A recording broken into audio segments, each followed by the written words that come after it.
from what I uncovered in my research and also what I saw in my clinical practice is that sometimes targeting the behavior is sort of like using a drug to treat a symptom. It's not addressing the root cause. And what is the root cause that's triggering our behaviors if they're not advantageous to our health? And that root cause is culture. Is eating together as a family or community essential for our long-term health? Man, that was the question going into this. And I wanted to look at this through the lens of social science, because oftentimes, and you know this, when we're working as a practitioner and we're trying to help people to achieve a health goal, or even in some cases to reverse a chronic condition they're dealing with, we target behaviors and we recommend behavior changes and we give guidance on behavior changes. But from what I uncovered in my research and also what I saw in my clinical practice is that sometimes targeting the behavior is sort of like using a drug to treat a symptom. It's not addressing the root cause. And what is the root cause that's triggering our behaviors if they're not advantageous to our health? And that root cause is culture. That root cause is our environment. And so to give a definition of culture, it's the attitudes, beliefs, and behaviors of a community that's passed down from one generation to the next. All right. So our culture is essentially guiding what we believe about reality. It's guiding what we're aware of. It's guiding our choices. We might think we have free will, but in reality, culture is like an invisible hand that's directing our attention towards certain things and away from other things. And so, for example, if we have a hunter-gatherer tribe, like the Hadza, for example, there are still a couple on planet Earth. Mm-hmm. Their culture, there's an idea embedded in their culture, this underlying belief that if we don't move, we don't survive. We have to move in order to survive because we have to procure our food. It's built into the culture. You'll die if you don't move. In our culture, movement is largely optional in many ways. And also in their culture blocks them from the awareness that 7-Eleven exists, right? It blocks them from the awareness that Krispy Kremes is a thing, right? Not to say that there's not a Hadza out there that knows about Krispy Kremes. He might got a t-shirt somewhere from a, missionary or something. Exactly. But overall, they're not going to be aware of this ultra-processed food environment that we exist in, right? And so with this being the case, I dove in to look at what's controlling our cultural perception about food and how can we shift this. And I was shocked, man.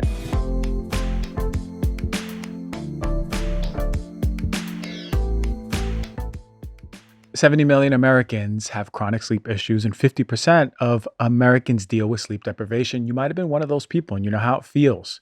Not getting enough sleep. One of our favorite brands here at Heal Thyself, Ned, is here to help you with their incredible new product. It's called Shut-Eye Chai, and it's inspired by 5,000 years of ancient healing tradition and is Ned's biggest product launch to date. It's a mellow super blend latte for sleep that combines adaptogens, aminos, functional mushrooms, and magnesium. Seriously, some of the best ingredients out there, and it's wrapped in a heavenly masala chai-inspired spiced body. It tastes delicious. It doesn't just set you up for an amazing sleep either. Ingredients like chaga and reishi and ashwagandha, those are deeply nourishing to the body, so you get tons of additional benefits. Now, Shut-Eye Chai will help calm your nervous system, nourish your senses, and peacefully send you off into dreamland. It's all natural, made exclusively from functional botanicals, fungi, herbs, plants, minerals, roots, and spices. Ned shares third-party lab reports with who farms their products and their extraction process. Shut-Eye Chai does not contain CBD, caffeine, melatonin, or dairy. And the way that I use it is a few hours after dinner, I make myself my own little Shut-Eye Chai, warm it up, and that is the opening for my nighttime rituals. All the lights go down. I take my shower or bath. I do my breathing, journal, and then I am out. So for you to get your Shut-Eye Chai and to discover how it can revolutionize your sleep, you get 15% off with the code DRG. You go to helloned.com/DRG. Enter the code DRG at checkout. That's HELLONED.com/DRG and get 15% off in the sweetest of dreams.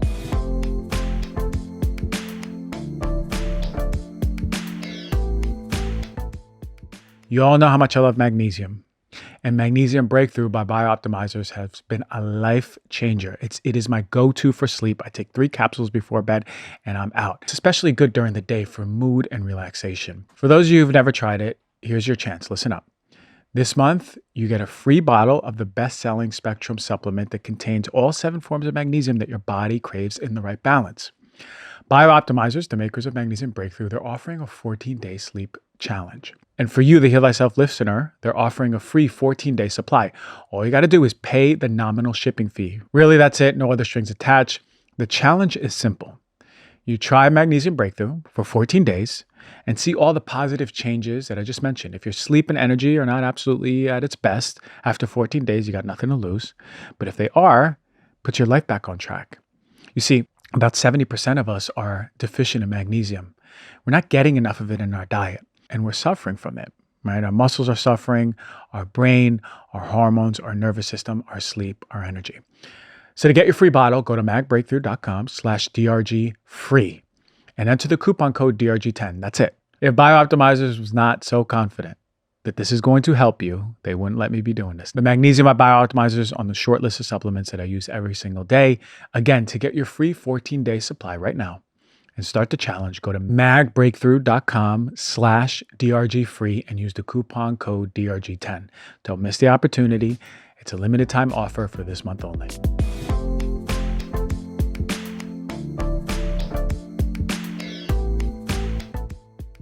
I have a bunch of colleagues at Harvard, and some researchers there did this huge database looking at family behaviors, their eating behaviors together, and their health outcomes. And it was like years of data. And so I started digging into this stuff, and I couldn't believe it. One of the studies affirmed that, and again, this is from researchers at Harvard, that families that eat together on a regular basis, the children in particular had a much greater intake of essential nutrients that prevented them from having chronic conditions, right? So essential nutrients needed for our immune system health, our metabolic health, cognitive function, mental health.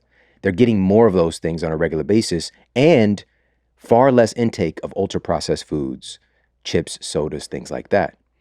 And I was like, this is really interesting. Are there any other researchers that have come to the same conclusion? And I came across another study, and this one was done on minority children, which would generally be in the context of a low income environment like I came from. Mm-hmm. And these researchers found that by families eating together, and I'm talking about the implications with kids right now, first and foremost, and I'll talk about us in a second as big kids.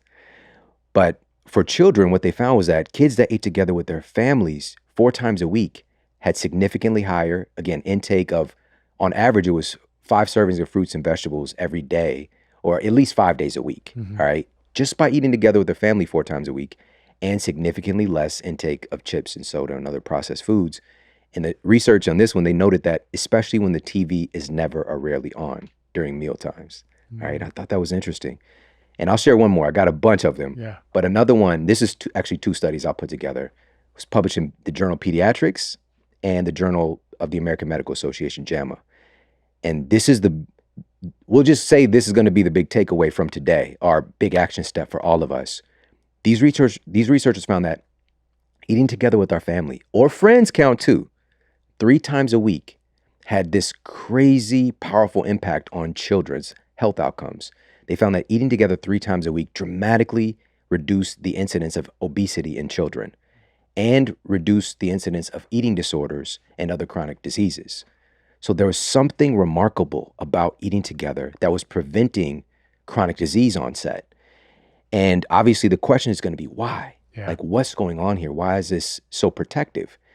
And I talk about this in the book as well, really dig into the epigenetic input of our relationships and food environment. And the fact that we evolved literally for thousands and thousands and thousands of years, all of us were participating in food and eating together. It was a part of the tribal construct. Yeah. We're all hunting and or gathering together, the food preparation, eating together, the celebration, it was all done as a tribe. Only in the last century or so have we dramatically removed ourselves from that process to where we're eating more in isolation and oftentimes in front of a screen. Mm-hmm. It's a really new phenomenon. And to the degree, those Harvard researchers found that only about 30% of families eat together on a regular basis. And so my question was, this epigenetic influence, is this one of the causative agents that's causing our multiple epidemics of chronic diseases? And I'll share one more thing really quickly. A meta-analysis, 148 studies. This was Brigham Young University. These researchers uncovered that, and this was 300,000 people in the data set. It's a huge data set. They found that your social ties was a powerful controller of what your genes are doing. They found that having healthy community and social relationships, feeling connected and a part of something, reduce the risk of all-cause mortality by 50%.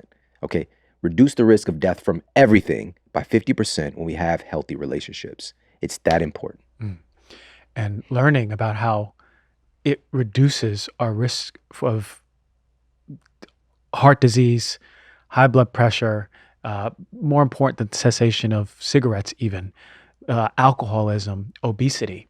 Like, it's so important to be involved. But I love the way that your work has really evolved into this social piece at looking at, okay, yeah, we got the nutrition piece, like no one else has to tell us carrots are good, right? We Right. hear it. We know it, right? We know about vegetables. We Shout know out to about Bugs Bunny. antioxidants. Shout out to Bugs Bunny, right?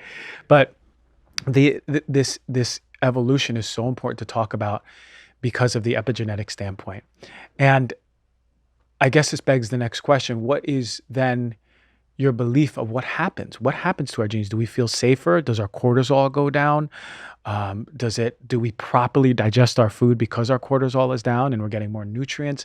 Did you come across a theory as to the why? Ooh, this is such a great question. So, two things. With all of our advancements in genetics and genomics as well, which is understanding how certain behaviors, environment, all those things affect our genetic expression. Unfortunately, the average person still doesn't realize that there isn't a specific gene that's causative of a certain disease. All right. We've never discovered a gene that causes a chronic condition.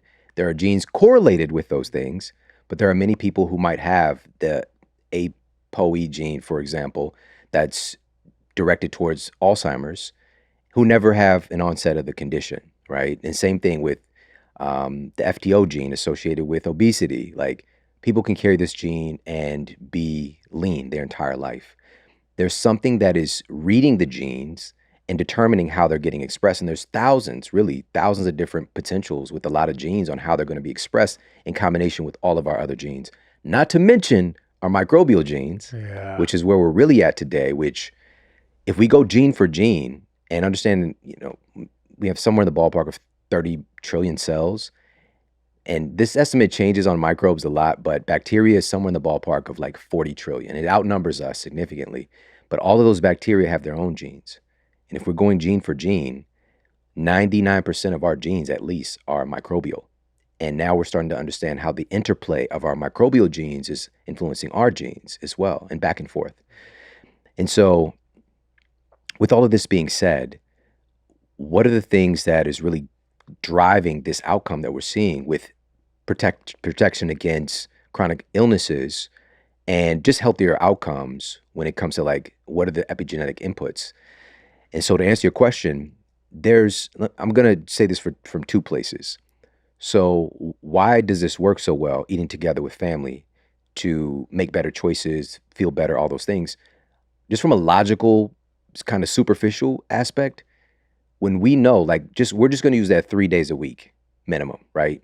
And this could be any day, all right, any meal. So we'll say Monday and Wednesday, family dinner, and then brunch on Sundays. All right, that's what we're going to say. So when we know that Monday evening we're eating together as a family, psychologically, it's opening up that window of planning. Like, if we know that it's coming in our lives today, because we're so busy, we tend to fall into these situations in our meal times and what we're eating, right? So when I'm saying to pick 3 days out of the week to get the most out of this information, this episode today, pick those 3 days, put it on your calendar, because we put things that are far less important than our family on our calendar. And I'm saying this from a place of, I've done this myself many times. I've been guilty of this. And sometimes if we don't schedule it, it's not real. It's just simply not real. It's like putting something in stone. This doesn't mean that sometimes stuff might happen and we got to do a DoorDash, but we still make that a mandate. On these days, we eat together with our family and our friends. And so it evokes a very practical thing of planning and being intentional, right? So that's part one. The other part, with the influence on stress and the outcomes of like how our genes are getting expressed, to set this up, a study, this was published in JAMA as well, Journal of the American Medical Association, and they determined that upwards of 80% of all physician visits today are for stress-related illnesses. Okay, stress is a huge component of chronic disease. Mhm. And this ranges from heart disease to depression, right? And so what was really cool was there was a study that I shared in the book as well that was done on employees at IBM, all right? And so what they found was that their work morale stayed high and they stayed satisfied with their work as long as they were able to get home in time to have dinner with their family. Mm.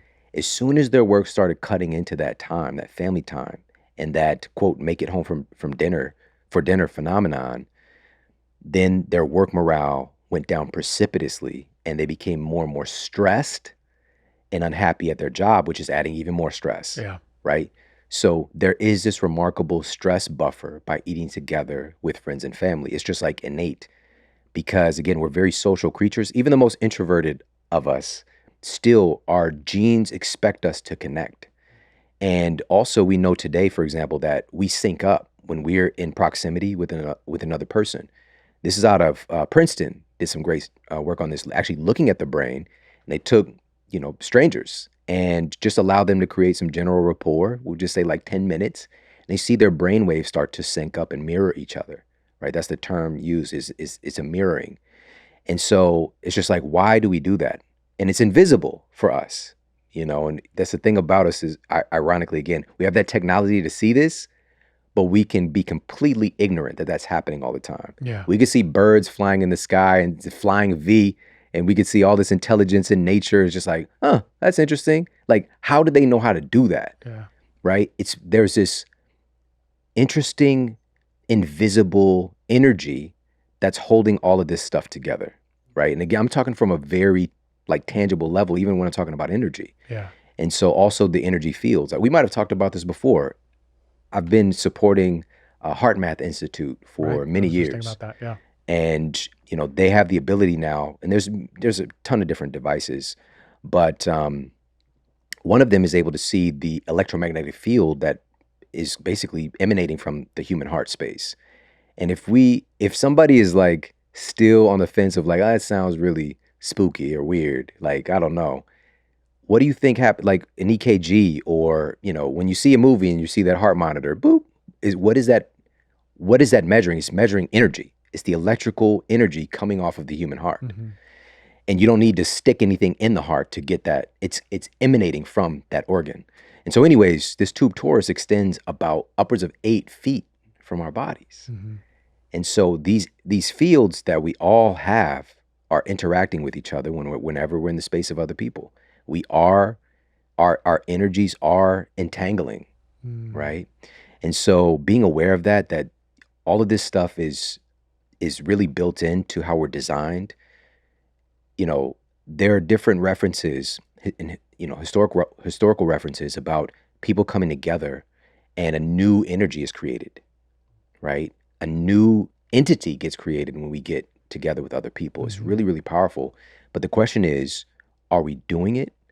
And are we using it to our advantage? Because according to the data, this practice, not only do we have an epidemic of loneliness, but the practice of eating together is on the endangered species list right now, like for real. And so the mission right now is to reconnect families.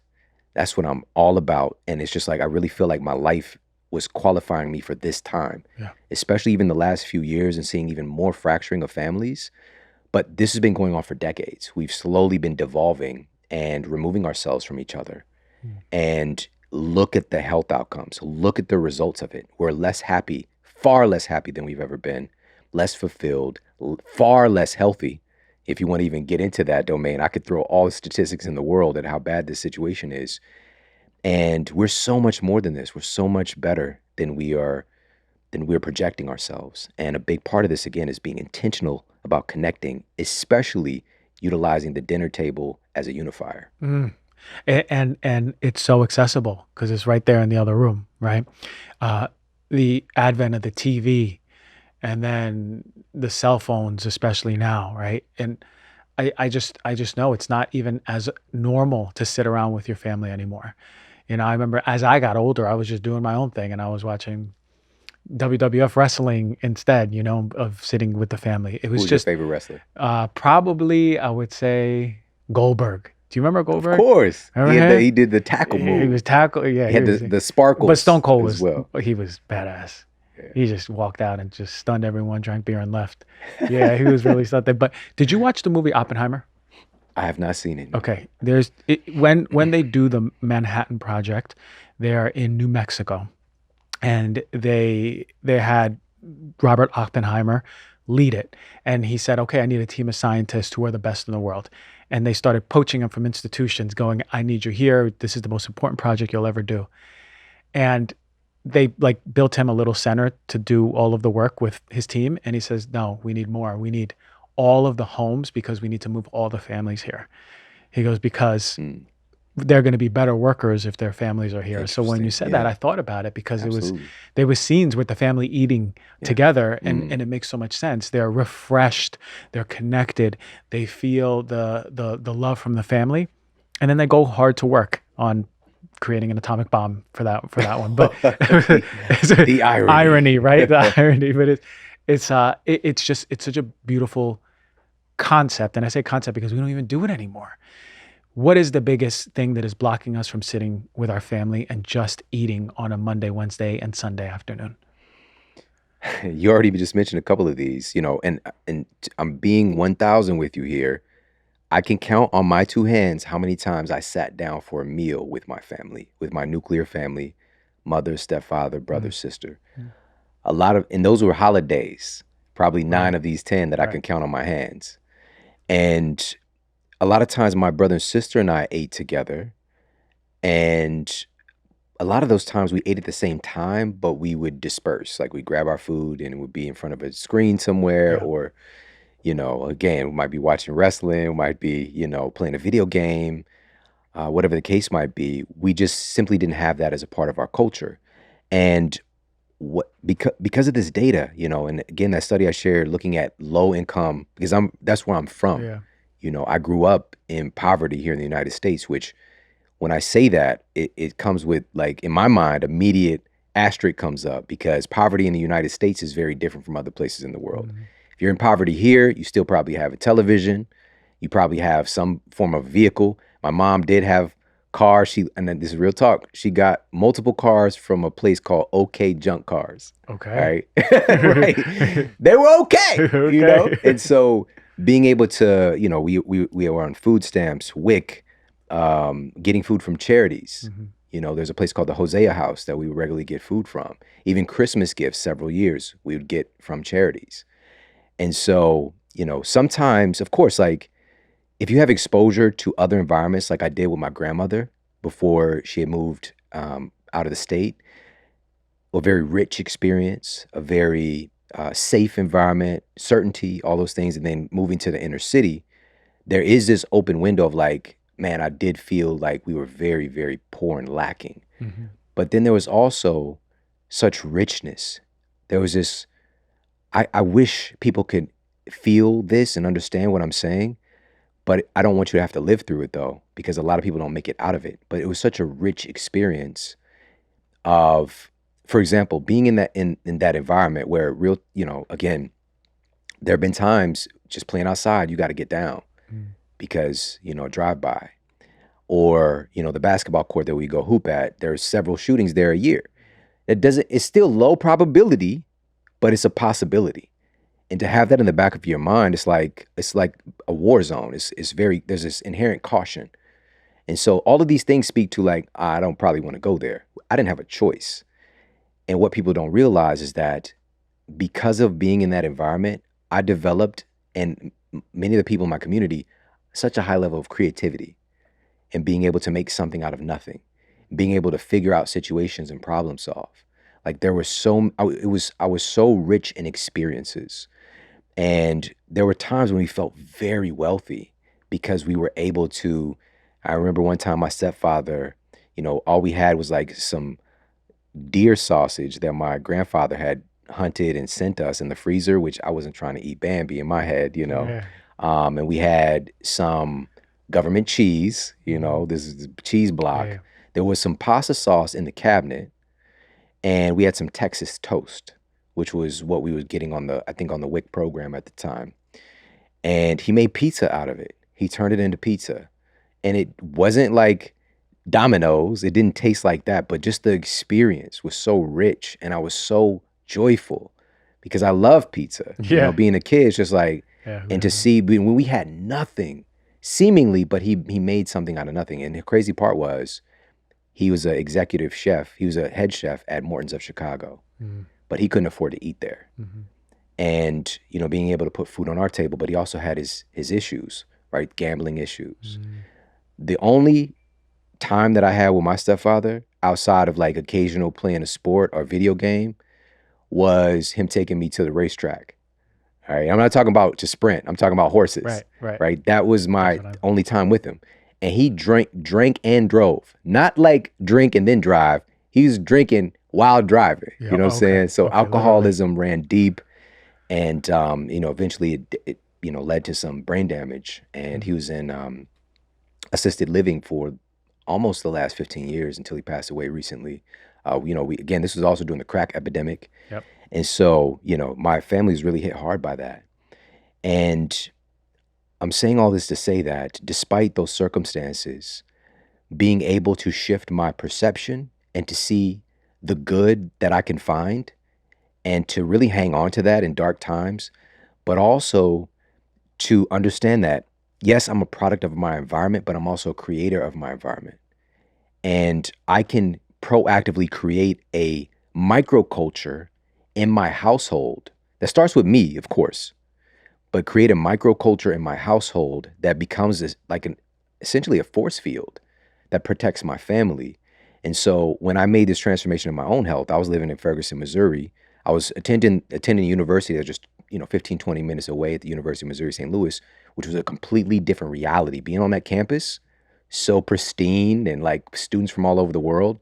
And then Ferguson over here is just like, man, I mean, it was nothing to play with. Like, Mhm. again, the environment is, it's a volatile environment. But again, there's a lot of creativity, a lot of love, a lot of community, despite those circumstances. But also the environment within a 2-mile radius of my apartment, you can name a fast food. They're all Right. around me.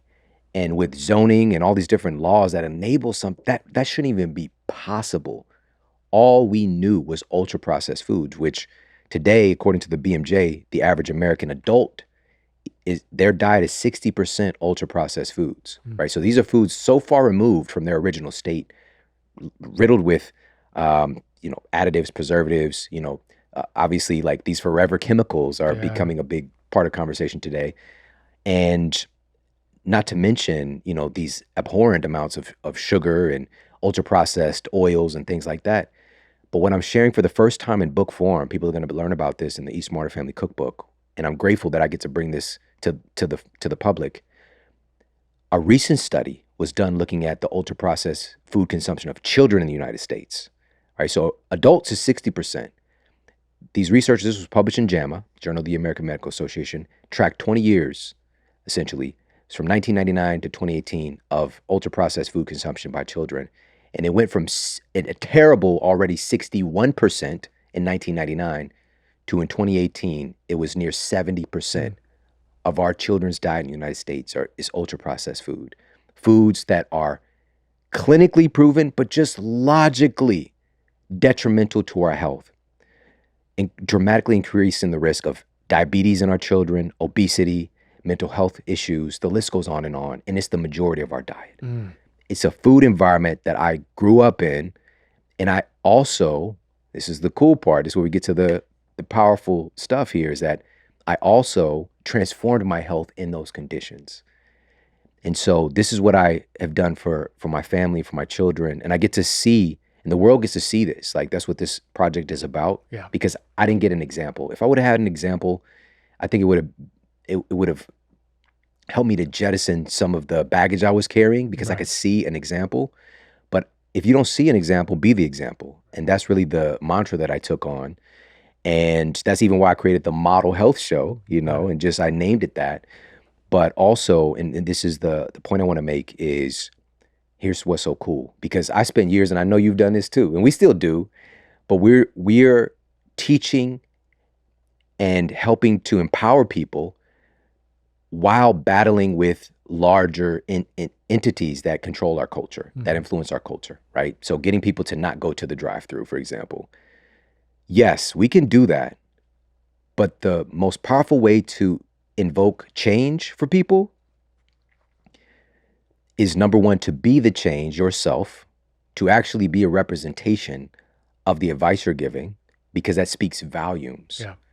Number one. But also what I realized recently, I took my family on a family vacation recently, which I didn't even get on a plane until I was 25 years old. Yeah. All right.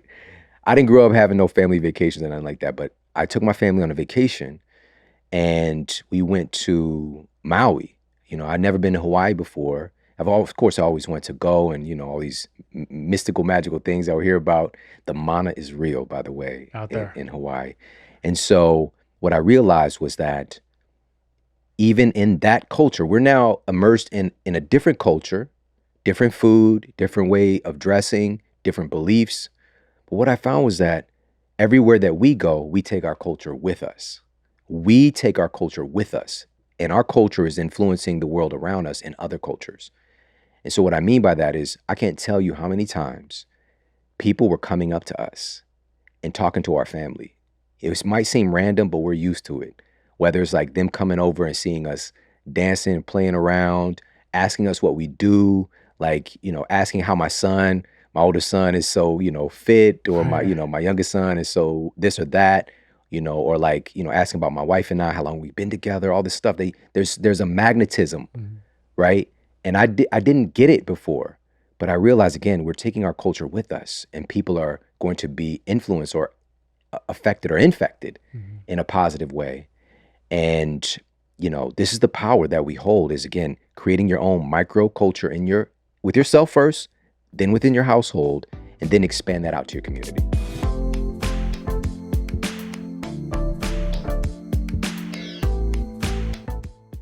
I love my Birch mattress. Thank you, Birch, for sponsoring for so long. This month, Birch has given a special discount for the Heal Thyself viewer and listener. And I want you to stay tuned for this offer, because it's the best one yet. Birch mattresses are made and crafted here in the United States. They use organic and natural materials that have been sustainably sourced.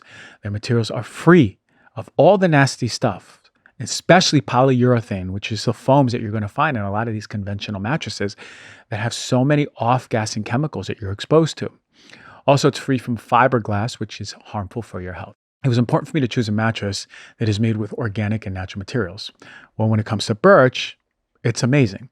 One, it's got the standard, the biggest standard, the label Green Guard Gold certified. That means there's no harsh chemicals that are used in this mattress. I can sleep easy knowing that I'm avoiding all those harmful off-gassings that happen during the manufacturing process, but also for the life of the bed, that can affect all of your systems, especially your hormones, especially your immune, and just disrupt your sleep overall. In addition to being a better mattress for me, Birch is committed to being better for the environment, which is really important. I can reduce my environmental impact by having a Birch mattress because it's produced with raw materials.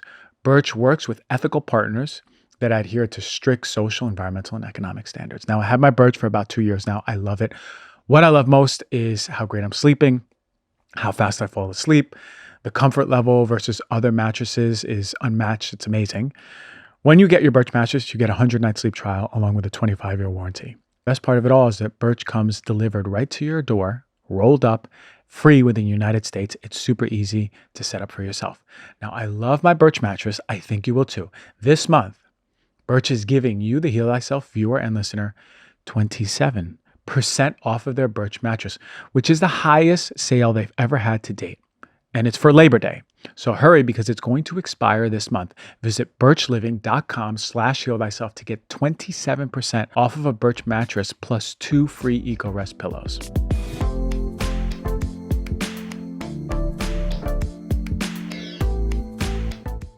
My belief is that people are infected with that vibration of feeling, whoa, I want more of what this person has or what these people have, because essentially it's health. It starts internal, and it's it's expressed externally. Mm, So it's not just about the fit, it's the energetic frequency too. And that's coming from the woo-woo side over here, right? yeah. This is the compliment we got on each other. Um, but I just, I love that you were able to share more of your story in the depths of really bringing us there and understanding what it was like, and actually inspiring anyone who's like, okay, look, these are the conditions of my life right now, but it's not the conditions of your whole life, because it's very much so changeable. And for you, you would say it started with your own conditioning of yourself, like you said, starting with yourself and then expressing that outward, um, tangible for every single person. Yeah. So, look, there's a lot of look. I don't cook. I really want to cook more, but it's hard for me to like do a whole meal. And you have so many healthy recipes in here. Tangible stuff, like for someone who's 101 guy, I can make this. Absolutely. That's No another chef. thing. Because I've been in this field for so long, I'm a foodie. I'm not I even some of my colleagues, I've done work with folks, eat to live, don't live to eat.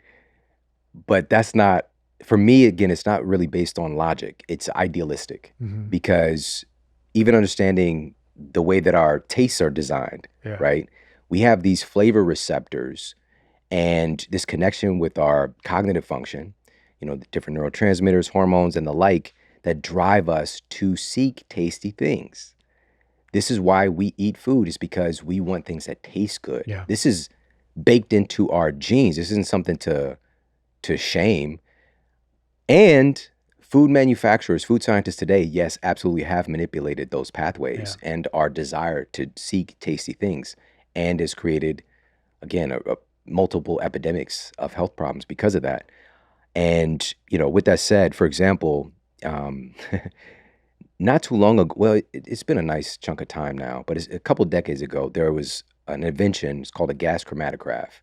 And these scientists were basically able to identify the flavor makeup in certain foods. And so what I mean by that is everything in our reality is chemistry at one level or another. And so they were able to identify the chemical makeup, like what is the formula, right? What is the chemistry to make a strawberry flavor, right? Or the flavor of lime, or the flavor of, whatever, Hmm. an avocado. Hmm. And so they were able to identify the flavor complexes. Now we can take that strawberry flavor and add it to things that are no longer that are not strawberry, Right. right? So we can add this to juice and to cereal and all this. And by the way, this doesn't mean that it's 100% identical, but it is enough to muddy up the metabolic waters and the kind of our neural association to these things. And so, you know, leading in with that and understanding that our bodies have been really programmed to seek out these certain flavor notes through our evolution based on our needs. Okay. So, what I mean by that is, and again, I talk a little bit about this in this project, there's this phenomenon called post ingestive feedback. All right. So, basically, through our evolution, when we would eat those strawberries, our our cells would make like cellular labels of like, okay, this is what I got: a little bit of vitamin C, I got these amino acids, I got this amount of calcium. So it's just like taking notes on like this. If I need these items, that's the flavor that I'm going to have a craving for. Does that make Yeah. sense? Yeah. 100%. So like understanding there's this inherent intelligence in our bodies that drive us to seek certain flavors that have been manipulated. All right. So that's the setup. That's what we're dealing with. Now, being that I'm a foodie and I love food and my family loves food and humans, it is built into our DNA. There's nothing wrong with loving delicious food. Nothing. Now, how do we upgrade? How do we take the foods that we love, remove the most harmful aspects of it, and just eat real delicious whole food based meals? So my family, we love brunch. Like Sundays, it's our thing. If we're, might be going out to Agape and Michael Beck with my guy over Yeah. there, if we're going Yeah. on a hike, we're gonna end up having brunch somewhere.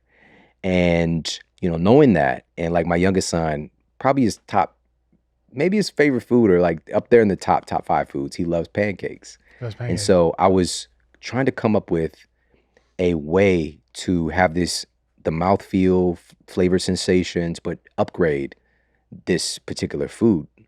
And I came up with, and I have a wonderful food stylist that worked together with me, and we came up with some sweet potato pancakes that are fire. They're so good. Good stuff. They're sweet potato protein pancakes. All right. And so now we have a base of such a high quality food as the base rather than like an ultra processed flour or whatever the case might be. Now, this is not, even as I'm saying this right now, there's an asterisk in my mind. Like, this doesn't mean you can't have whatever kind of pancakes.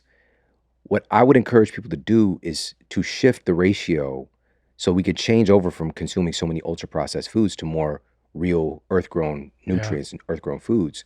And that's really what I did. I targeted just over 40 specific foods that from the data have some of the greatest amount of health benefits seen. I'm talking in sometimes 100 different studies, right? And this is so cool. Like, I didn't even realize how cool this was until recently when I talked about this. My wife and my team, publisher, all that, they know that I did this. But I was like, you know what?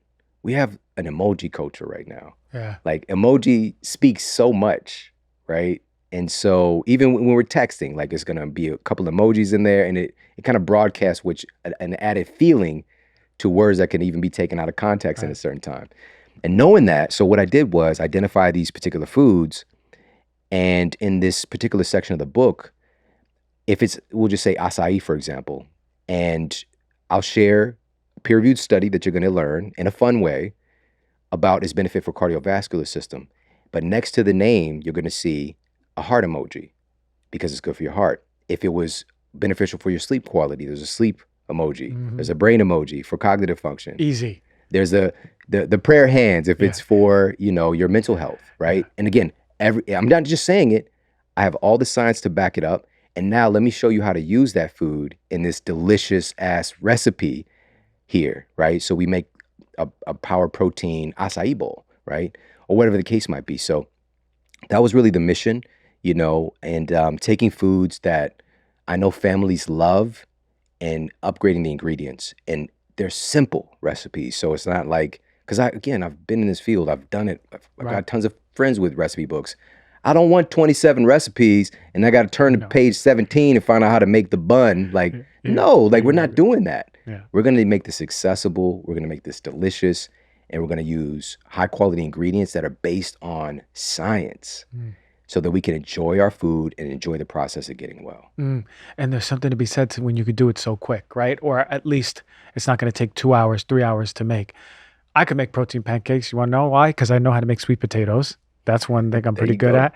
And I like protein. I've been working out, as we were saying off air, So it's really exciting in our cell phone culture.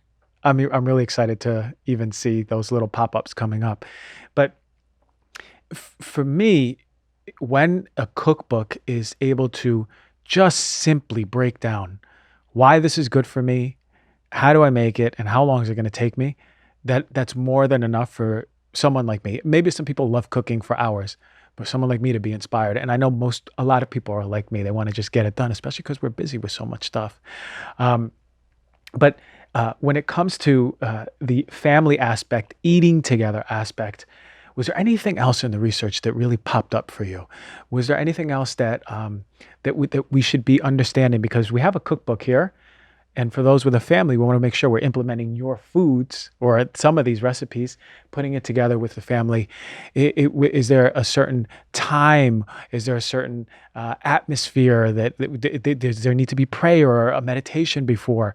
Any pieces, any nuance to this that we need to know? It's a great question. And by the way, sidebar, also whatever diet framework a person is subscribed to, which there's so many different frameworks that are effective for certain people at certain times, this book is very inclusive. There's really is something for everybody, but the majority of the recipes are going to be for everybody. Great. And again, it's just based on really high quality food choices. Now, you mentioned something. There's two things here. Number one, the desire to want to even make our food in the first place. I share the science on like, how do we upgrade this and upgrading the kitchen culture and making it a vibe that you like to where you even want to do this in the first place, right? And like you said, some people love to cook. They love to be in the kitchen. It's a stress reliever for them.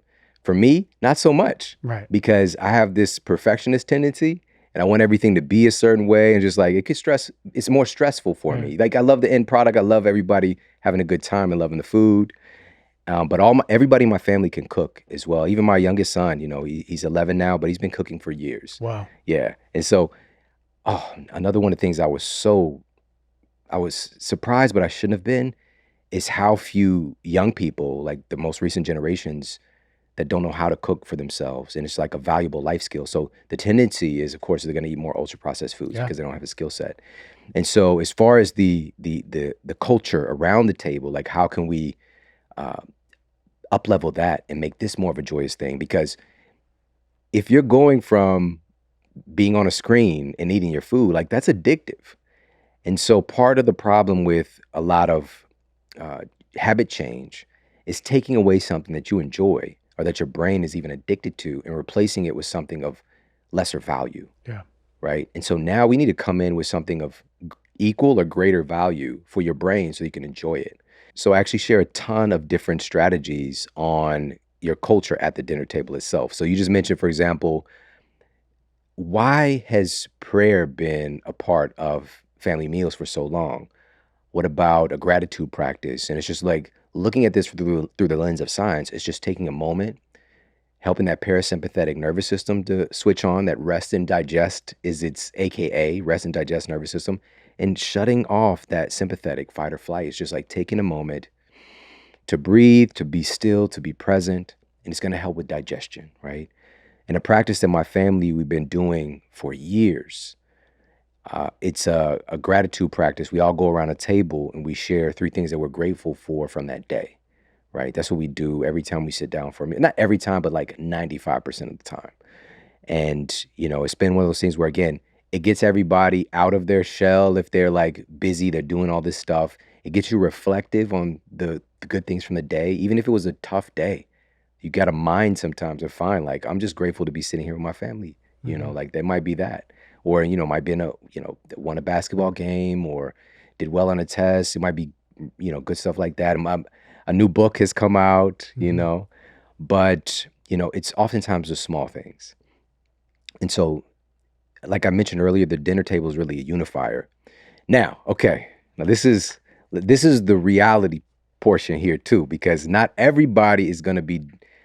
This is in every aspect of our relationships. We often suffer because we want people to do what we want them to do, and they don't do it. Yeah. All right, we can't get people to do what we want.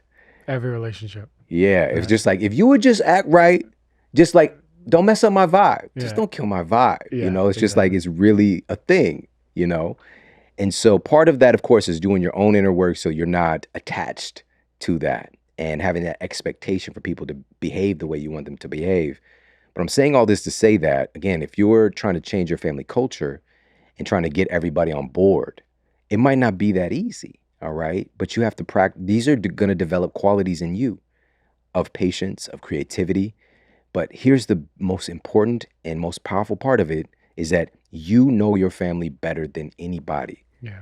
And part of that is the stress because, again, we know what motivates our children. We know what de-excites them as well. We know what inspires them. We know what makes them unhappy. But a lot of times it's just like we're tired and we don't want them to give us a problem. What if we all feel better? That's the thing, because I found this, and my oldest son knows this, and my daughter's my oldest child. They know it's literally night and day difference on my patients from when they were little to today. And it's because truly I have a greater capacity because I feel better because I'm far healthier. It's not taking everything in me to be patient. Yeah. And this is one of my big missions as well, because I truly do, based on the data and just, of course, real world experience, it's not impossible when you don't feel well to have patience and compassion and understanding and be able to perspective take and see other people's point of view. It's just harder. It's harder to do it because you have to really pull every thought, every shift in perspective takes energy. It really does. And so being able to basically increase our wattage and our capacity our biological, mental, spiritual capacity to practice those things, it becomes easier. And I promise you it does. And people know this experientially. When you feel good, life just seems to be better. Yeah. When you don't feel well, it's when we tend to not do well and things can kind of snowball. And so the last thing I'll share is, on this front, and again, there's different tips and strategies, but one of them is making it a sacred space as well. We have a rule in the house, and I don't even like to say rules, because of, it just brings about this like I can't kind of Yeah, thing, yeah. and we want to rebel. But we don't bring our phones to the dinner table. We don't bring our phones. We just don't. We keep them away. And I share some studies in the book that just having your phone in eyesight, just even in your field of vision, alters your brain, your cognitive function, Wow. makes you more distracted. And there was different studies done on this, but one of them that I shared was basically, the researchers brought in some test subjects. They either put the phone on the table or like put it in their back pocket or like put it away, like in a book bag, like in another room or something like that. And being in their field of vision on the table dramatically reduced their ability to focus. But being on a person influenced it. But when it wasn't around, that's where their baseline, Yeah. attention, focus, cognitive ability was really coming through. So there's different strategies for making that a practice. And again, one of the things that we do as a family, like I know my kids, so I know my youngest son is about that dessert life, like his mom. And so if he's been gaming with his friend, for example, and now it's like dinner time to get off, which we don't really have a problem like that anymore, but I did see some resistance, earlier on. But it's just like, hey, bud, we're having family dinner tonight. What dessert do you want? Oh, I get my input on Yeah. this process, Yeah. right? And a lot of times we're going to end up it just happens in our family. It might be a rap battle or like a freestyle session might Yeah. happen after dinner, or somebody's dancing, or we're like just messing with each other, whatever. But there's going to be some joy 90% of the time. It's not always easy because not everybody has stuff going on, but the majority of the time we baked it in that this culture is going to determine or dictate that we're going to have a joyful experience. I from connection. It's coming from that connection. Like just I'm in my own world. Okay, like the gaming thing went this way, and then your other son has this going on. You have your work stuff going on, and finally it's all put aside, right? And being able to connect with dad, with mom, with sibling. It's God, it's an endangered art. It's an endangered thing that we're not doing in the culture anymore.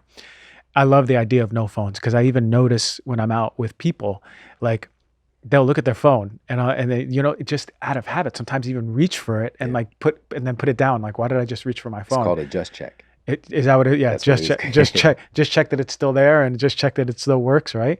Um, but what I notice, and knowing that like after every dinner with my friends, there's always like they took everything. We're still chatting. We're still laughing. We're laughing about things. We're telling stories about things, and there's an overwhelming sense of like openness and joy, and you feel grounded, but your heart is open. Something that we've lost so much of because we don't have that community anymore. So what better place to start than your own family unit? So I guess for the last part, I wanted to say, let's say there's mom out there listening, dad out there listening, maybe no one with kids, and there's just two partners, right? They just, um, how do we really tangibly sustain a practice of eating together? I can't believe I'm asking this question because it's so like cooked into us as human beings, but not anymore. How do we even start to do it, right? Because it's easy to say, let's do this, honey. I love you. We're going to do this. And then Netflix is on the next night. Yeah. Do we start with 1 day a week, sacred space? Just what are some just bullet points that we can make sure we do something sustainable for each other? Such a good question. All right, so here's the thing. I already shared that kind of minimum effective dose is that 3 nights a week or 3 meals a week, whatever meal that is, right? It could be lunch together, breakfast, whatever the case might be, brunch on Sundays. Pick those 3 days, all right? I want you to start there, not go from 0 to 1. But I don't think a lot of families especially people that are listening to this, are going to be at zero. It's going to be something that is an occasional thing. I was surprised by how many, and again, it's because we tend to develop these bubbles that we live in community. I was surprised by how many people eat with their family every day. It's a Mm. small portion of people, but it is a thing they do every night. They always have dinner together. And also that coincided with families that tended to be significantly healthier, Yeah. better mental health, and significantly better connection that I could, just it was very visceral. I could feel it. I could see it and I could feel it. Now, with that being said, that is the modus operandi, is pick what those three meals are and Mhm. put them on the calendar. Again, for us, next week, even I wish I had the text, but he texted my wife. Actually, it's a group text. Matter of fact, let me look it up. This is real Okay. time Real-time with group Dr. text G right check-in. here. Yeah, we All right, I'm got, going to show you yeah, Sean's what going through he. the phone right now. This is from my son Jordan. Can you read that text right there? Starting the blue over Right here. there. Okay, he said, dinner at the table next Tuesday, question mark, emoji with the hands going to the sides like this. And you say, yep. And then you got the muscles coming out like that. You see, that's my son Yeah. asking, Right. because he knows, like, we've been traveling. We're trying to, get back in a rhythm. My father passed away recently. And so it's just like been all this stuff. And we've only eaten together sat down and ate together maybe like once in the last like almost 2 weeks, which is very abnormal for us. And so my son, because it's in his cognitive, is in his system, in his nervous system, he's craving this. Right. He reached out to us. He knows how important this is. And that was a group text with our family and asking Tuesday. And like, absolutely, like he's helping to reaffirm this thing. It's not just on us as parents. Mm-hmm. And I was, man, like, I can't even put that into words, how powerful That's that is. beautiful. And I get to share that with you right here, real time. Yeah. That's a real thing. And that's what's possible. And so looks like next week is going to be probably Monday and Tuesday, dinner together. I'm sorry, no, Tuesday to start, Tuesday and Thursday next week. And then we'll definitely have our brunch on Sunday, Mm-hmm. right? So those will be our 3 days, that we can definitely guarantee. And, so that's what I want everybody to do, is select what those 3 meals would be, schedule it, put it on the calendar, and start to work on the family culture, like leveraging. And again, all of this stuff is in the book as well, to be able to help create an environment to where you feel good about being in the kitchen. Maybe it's like playing your favorite music. Maybe it's, my wife, when she cooked yesterday, she was watching Real Housewives or something. But it's just like her quote trashy show. Well, that's my quotes I'm putting on there. These shows that I'm definitely not gonna watch with her. She's like, Yeah. so she likes that me time in the Yeah, kitchen yeah. where she's doing that from time to time. Sometimes she's talking to her sister. Mhm. Sometimes she's listening to music. For me, I've generally thrown on some of my favorite songs and, doing my thing in the kitchen like that. And transferring that over to the dinner table as well. Like, what are those vibes?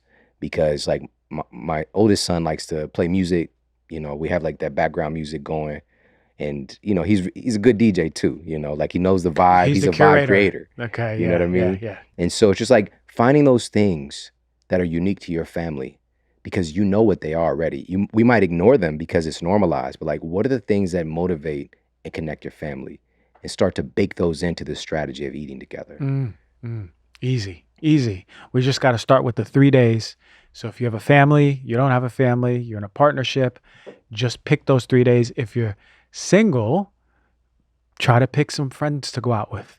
Maybe on a Tuesday, maybe invite someone over. Maybe you have your close friends come over once a week and you have there one of the 3 days where you're all together making food, or just even ordering in, just being together. Just start with the 3 days. That is the bare minimum. I love that, man. Every time we talk about stuff, it's just so powerful. You always have the citations that we know. We got the human citation machine here, but really powerful is this social science part. And I'm glad we got to this conversation.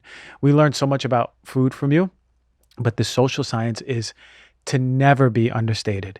It's actually, I think, the progression of where a lot of this nutrition is going. Absolutely. So happy to see you leading this, man. And I can't wait. When can we expect to open up this book and put it right there in the kitchen? I already got the spot. I know where it's going to be. So right now, people can go to eatsmartercookbook.com, pre-order the book, and as a bonus, and this is what we're doing right now, we have an event coming up in October 2023. The book is coming out on 10/10. We have the Family Health and Fitness Summit. All right, it's a virtual summit, and we have some of the most prominent people in health and fitness that have kids to share their insights, their practices, their strategies. Like, how do you deal with picky eaters?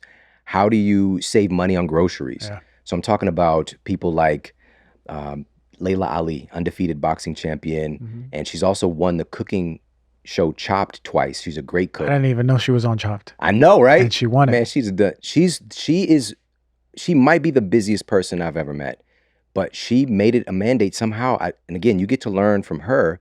She makes dinner for her family at least like 3 or 4 nights a week with all that she has going on. And so it's just like, how do you do that, Layla? Like, how did you get there? And so you get to learn from her. You get to learn from Dr. Will Bolsowitz, gastroenterologist, and Family man. yeah, again, he's got kids. He's had a recent baby as well. Like, how do you create a culture of health in your household? Dr. Daniel Amen, double board certified psychiatrist, specialty with children. And he has the world's largest database of brain imaging, actually looking at the brain and not just saying your child has a problem based on a conversation. And so how has he created a culture of health and fitness in his household with his children?